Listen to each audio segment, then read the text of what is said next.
Hi welcome to Telugu updates. అయితే మనము చెప్పబోయే టాపిక్ ముందు మీకు నేను ఎప్పుడైతే ఒక టాపిక్ చెప్తానో దానికి ముందు ఒక మంచి మాట చెప్తాను, అంటే ఒక మంచి కవిత అనుకోవచ్చు. సో దీంట్లో మనం ఏ విధంగా దాని సారాంశం ఎలా ఉందో ఒకసారి చూద్దాం.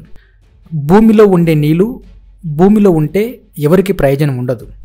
ఒకవేళ అదే భూమిలో ఉండే నీళ్ళు బయటికి వస్తే కోటి జీవులకు కాకుండా మనుషులకు కూడా ఉపయోగపడుతుంది.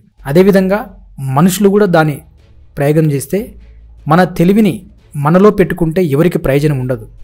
అదే తెలివిని మనం బయటకు తీస్తే మన కుటుంబంకే కాకుండా యావత్ ప్రపంచానికి కూడా తెలియజేయచ్చు.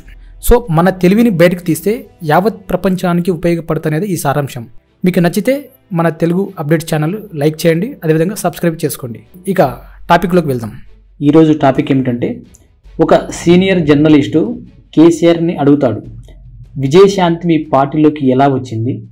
టీఆర్ఎస్లో మీరే జాయిన్ చేసుకున్నారా, లేకపోతే వేరే వ్యక్తుల ద్వారా వచ్చిందా, ఏ విధంగా వచ్చిందని ఒక జర్నలిస్టు కేసీఆర్ని అడిగితే కేసీఆర్ ఏ విధంగా సమాధానం చెప్తాడంటే, వాస్తవానికి విజయశాంతి ఎవరో నాకు తెలియదు, ఆమె సినిమా రంగం, నేనేమో పొలిటికల్, సో నేను ఎప్పుడు కూడా ఆమెను చూడలేదు, నాకు విజయశాంతి అంటే కూడా ఎవరో తెలియదని కూడా చెప్తాడు.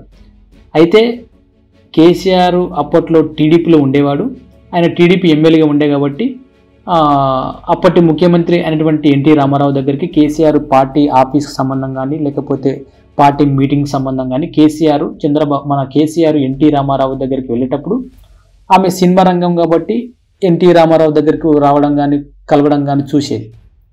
అయితే ఆ టైంలో కేసీఆర్కి కొందరు చెప్పారు, ఈమె విజయశాంతి సినిమా రంగంలో ఇప్పుడు చాలా టాప్ హీరోయిన్ అని కూడా చెప్పేవాళ్ళు. సో ఆయన కొందరు అప్పుడు చెప్పడం వల్లనే ఆయనకు విజయశాంతి ఉందని తెలుసు. అదేవిధంగా అప్పట్లో కేసీఆర్ ఒక సినిమా చూసిందంట, ఇది కర్తవ్యం. సో ఒక మూవీ చూడడం వల్లనే నాకు విజయశాంతి ఉందని తెలిసింది తప్ప నాకు ఆమె పెద్దగా పరిచయం లేదని కేసీఆర్ చెప్తాడు ఆ జర్నలిస్ట్కు.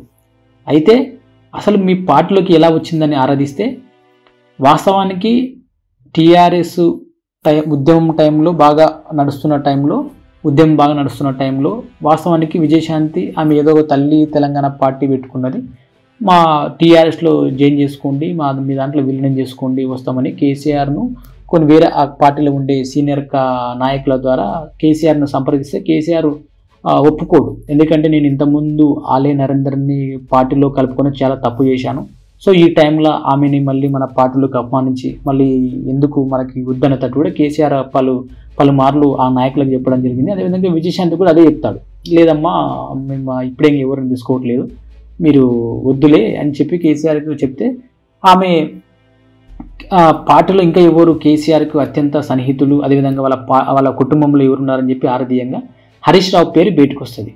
సో హరీష్ రావుని విజయశాంతి కలవడం, నన్ను ఎట్లయినా మీ పార్టీలో జాయిన్ చేసుకోండి, మీ మామయ్యతో మీరు మాట్లాడండి, మీరు మాట్లాడితే మీ పార్టీలో జాయిన్ చేసుకోండి, నన్ను మా పార్టీని కూడా విలీనం చేసుకోండి, తెలంగాణ ఉద్యమానికి మా పార్టీ కూడా కొంచెం మా వంతు సహాయం చేసినట్టు ఉంటుంది, ఈ ఎట్టి పరిస్థితుల్లో మీ మామయ్యకి చెప్పండి అని చెప్తే హరీష్ రావు కేసీఆర్ దగ్గరికి వెళ్ళి, మామయ్య అంటే అప్పుడు మామయ్య కేసీఆర్ వాళ్ళ మామయ్య అవుతాడు కాబట్టి, మామయ్య మనం విజయశాంతిని పార్టీలోకి తీసుకుందాము అని హరీష్ రావు కేసీఆర్తో చెప్పడం.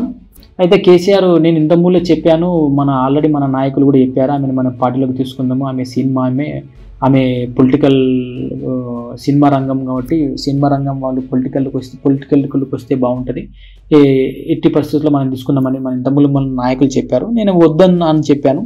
సో ఇప్పుడు కూడా ఎందుకు హరీష్, మనకి అంత అవసరం లేదు కదా ఈ పార్టీలోకి, మనకి ప్రజెంట్ ఉద్యమం మంచి నడుస్తున్న టైంలో ఎందుకు మళ్ళీ విలీనాలు అవన్నీ వద్దని చెప్పి కూడా హరీష్ రావుకి చెప్పడం జరిగింది.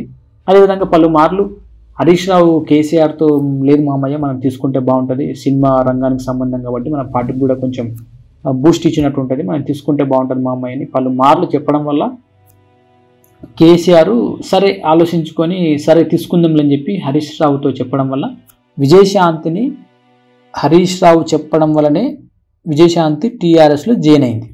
సో ఈ విధంగా కేసీఆర్ ఆ జర్నలిస్ట్ చెప్పిన విషయం ఇదనమాట. Okay, thanks for watching Telugu update channel.